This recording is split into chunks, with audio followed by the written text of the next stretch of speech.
Em 2003, há muito tempo, estava dando uma aula sobre semântica da lógica proposicional. Naquela época, o governo americano estava tentando justificar a invasão do Iraque. Uma das justificativas era que estava lá no Iraque armazenadas as armas químicas, muitas armas químicas. Isso era uma justificativa para a invasão do Iraque. Além disso, o governo, a administração americana, colocava à imprensa uma série de argumentos que justificariam a tal invasão. E numa das entrevistas, o secretário americano falou umas coisas interessantes para a lógica, para o nosso raciocínio.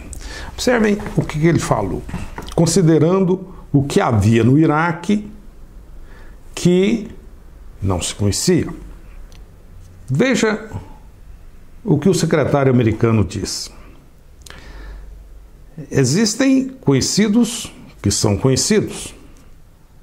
Também sabemos que existem conhecidos que são desconhecidos. Mas existem também desconhecidos que são desconhecidos. Interessante, né? E, dado esse raciocínio, esse falatório todo, um botafoguense levantou lá do fundo da sala e falou: professor, uma parte. Eu falei: pois não, botafoguense, qual é a sua preocupação?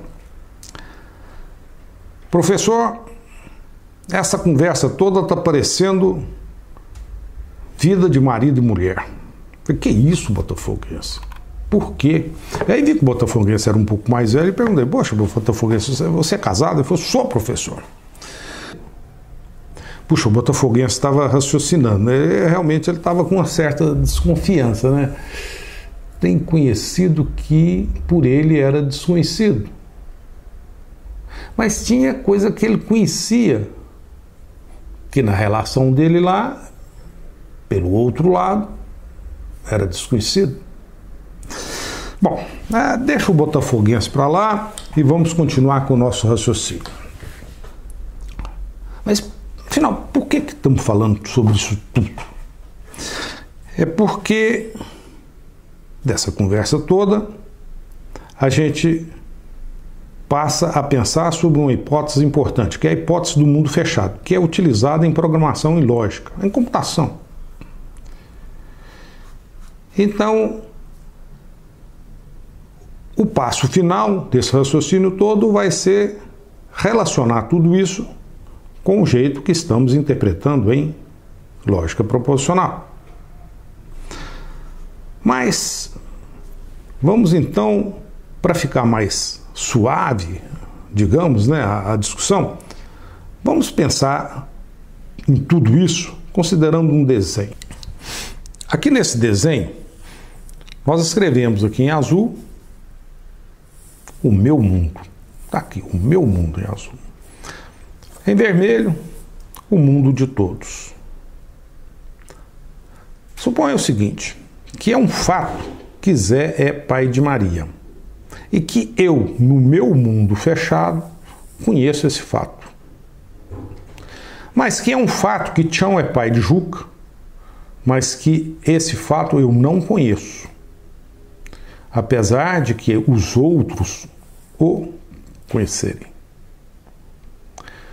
Então, do ponto de vista dos conhecidos e desconhecidos, essas coisas, esse é um fato conhecido pelos outros e que é igualmente conhecido por mim.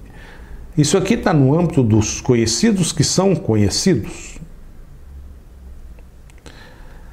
E esse fato? Olha, esse fato está no âmbito dos conhecidos pelos outros, mas que é desconhecido por mim. O botafoguense complementou. Ele disse o seguinte: olha, há desconhecidos pelos outros que é conhecido por mim, os desconhecidos que são conhecidos por mim. Além de tudo isso, há os desconhecidos que são desconhecidos. Puxa, o que é isso, hein? Será que é algo como o conceito de Deus? Difícil de raciocinar sobre isso. Vamos agora pensar em tudo isso num contexto mais simples, no contexto da programação lógica. Veja como é. Aqui nessa figura temos um esquema que nos faz lembrar um programa lógico. Um programa lógico, desenvolvido em programação lógica, é algo que tem aqui no meio a sua base de dados. Na base de dados, escrevemos lá os fatos conhecidos pelo programa como verdadeiros. Ou seja, se consideramos o programa como uma interpretação, esse programa lógico, essa interpretação, interpreta esses fatos como sendo verdadeiros. Mas eu posso ter fato positivo, que será interpretado como verdadeiro, mas se o fato for negativo, ou se for a negação, aí eu sigo a semântica da negação. Se é verdade a negação desse fato, então a interpretação do fato é falsa. Ou seja, se é verdade que Zé não é pai de Tião, então é falso que Zé é pai de Tião. Aqui o que está dizendo é que Zé é pai de Maria. Esse é um fato verdadeiro. Mas, digamos que há um outro fato que diz que Tião é pai de Juca e que isso é um conhecido pelos outros, mas que é desconhecido pelo programa. Nesse caso, o programa segue a hipótese do mundo fechado. O seu mundo é fechado e a verdade é só aquilo que está lá. Desse ponto de vista, o programa interpreta esse fato como sendo falso, está fora. Observem, então, o seguinte.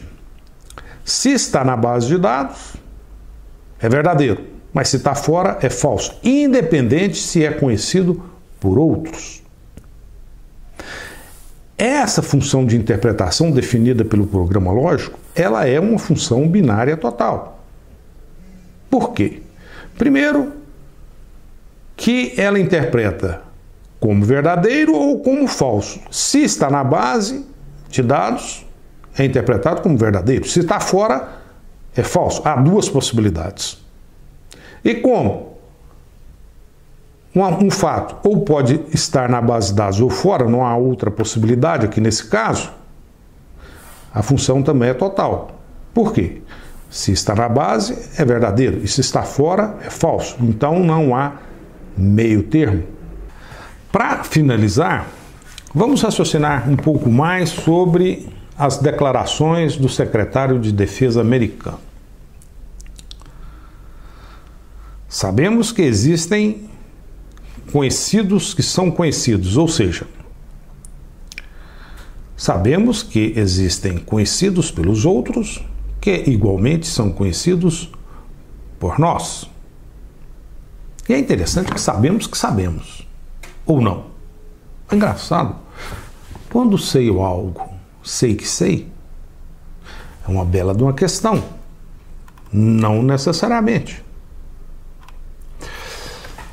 Outra coisa, sabemos que existem conhecidos que são desconhecidos, ou seja, existem conhecidos pelos outros que são por nós desconhecidos. Essas coisas estão em algum lugar, estão fora do meu universo, do meu mundo. Mas existem desconhecidos, digamos, por alguns, que são por nós conhecidos. E nesse caso, o que fazer? Eu falo ou eu não falo? Revelo ou não revelo? O que é conhecido por mim e que é desconhecido pelo outro? Por fim, existem desconhecidos por mim e que são igualmente desconhecidos por todos. Aqui é mais difícil de raciocinar. Afinal, o que é isso, né? Desconhecido por mim, igualmente desconhecido por todos. Por que é difícil de raciocinar aqui? Mais difícil, né? Porque do fato de ser desconhecido por mim, eu não posso inferir que seja desconhecido por todos os outros. O fato de que eu desconheço não implica que não possa haver alguém que conheça. O fato de eu não conhecer a essência divina não implica que não possa existir alguém que conheça. Olha, raciocinar sobre isso é altamente não trivial. Por quê? Porque deveremos, antes de raciocinar sobre isso, ter uma concepção clara do que significa conhecer. E, por conseguinte, uma concepção clara do que significa desconhecer. Isso não é fácil. Por séculos as pessoas vêm pensando nisso. Esse é o tema da epistemologia. Super interessante, um estudo incrível. Mas para ficar mais fácil, podemos substituir a ideia de conhecer pela ideia de decidir. E aí, nesse caso, a gente pode definir de uma maneira mais clara o que significa decidir, num contexto bem, digamos, restrito. Isso nós fazemos em lógica. Em lógica, a gente tem uma definição boa para o que significa decidir e o que significa não decidir, ser indecidível. E aí, nesse caso, a gente consegue provar o seguinte, que há indecidível para mim que é igualmente indecidível para todos, num contexto bem particular. Esse é mais ou menos, né, o que a gente vai ver lá na frente, no teorema da indecidibilidade de Turing. Vale a pena estudar lógica, raciocinar sobre coisas tão incríveis.